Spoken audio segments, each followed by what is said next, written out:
LG साहब के पास सिर्फ पेपर देखने का अधिकार है, उसके आधार पर किसी प्रकार का निर्णय लेने का अधिकार नहीं है।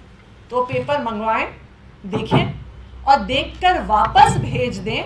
और इस बात को आज सुप्रीम कोर्ट ने फिर से अंडरलाइन करके कह दिया है that the aid and advice of the Council of Ministers is binding upon the LG।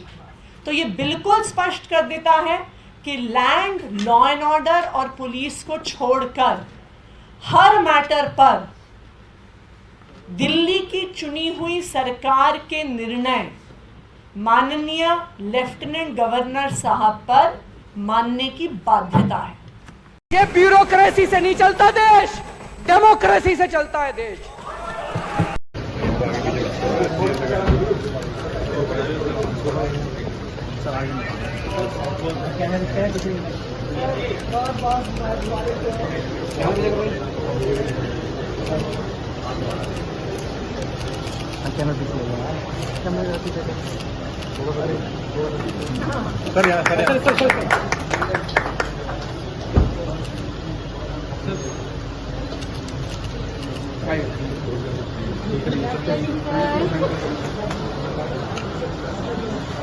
मैं यही कहना चाहता हूं कि केंद्र सरकार एक तरह से, प्रधानमंत्री जी खासतौर एक तरह से पिता समान होते हैं। जैसे परिवार में पिता होता है, पिता समान होते हैं।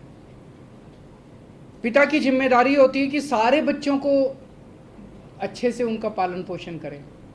अगर दिल्ली में आम आदमी पार्टी की सरकार है तो वो हमारे भी प्रधानमंत्री हैं, हम भी उन्हीं की तरफ देखते हैं। चाहे बीजेपी की किसी राज्य में सरकार है, किसी में कांग्रेस की सरकार है, किसी में आम आदमी पार्टी की सरकार है, वो सारे के सारे प्रधानमंत्री को एक तरह से पिता समान देखते हैं कि भाई ये कोई मुसीबत आएगी तो हमारी मदद करेंगे। लेकिन अगर जैसे ये 23 मई 2015 को आदेश पारित करके दिल्ली सरकार की पावर छीन ली गई, 8 साल तक हमें बिना पावर के काम करना पड़ा, काम रुक गया, किसका फायदा हुआ?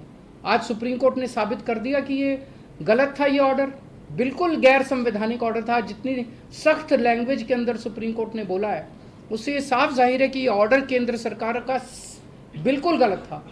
तो इतना गलत ऑर्डर उन्होंने पास किया तो उसका मतलब तो यही था कि आम आदमी पार्टी की दिल्ली की सरकार को फेल करना उसका मकसद था, और तो कोई मकसद नहीं था। देश का तो भला नहीं हुआ, दिल्ली का तो भला नहीं हुआ, केवल और केवल लोगों का नुकसान हुआ।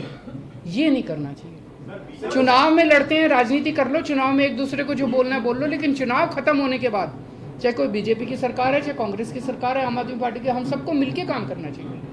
मैसेज आने के बाद हम नई पोस्ट क्रिएट कर सकते हैं, पुरानी पोस्ट एबॉलिश कर सकते हैं, कुछ भी कर सकते हैं।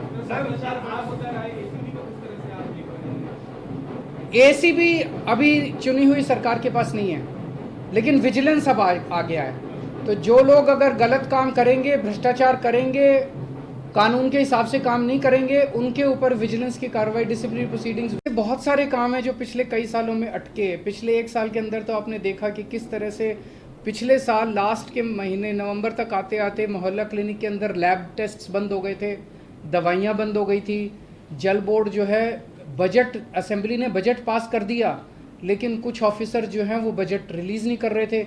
हर डिपार्टमेंट का गला घोंट दिया गया था अफसरों को के ज़रिए, वो अब बंद हो जाएगा। अब जितने जो असेंबली के अंदर हम बजट प्रेजेंट करते हैं और जो जनता की बात रखते हैं, वो सारी चीज़ें अब हम कर पाएंगे।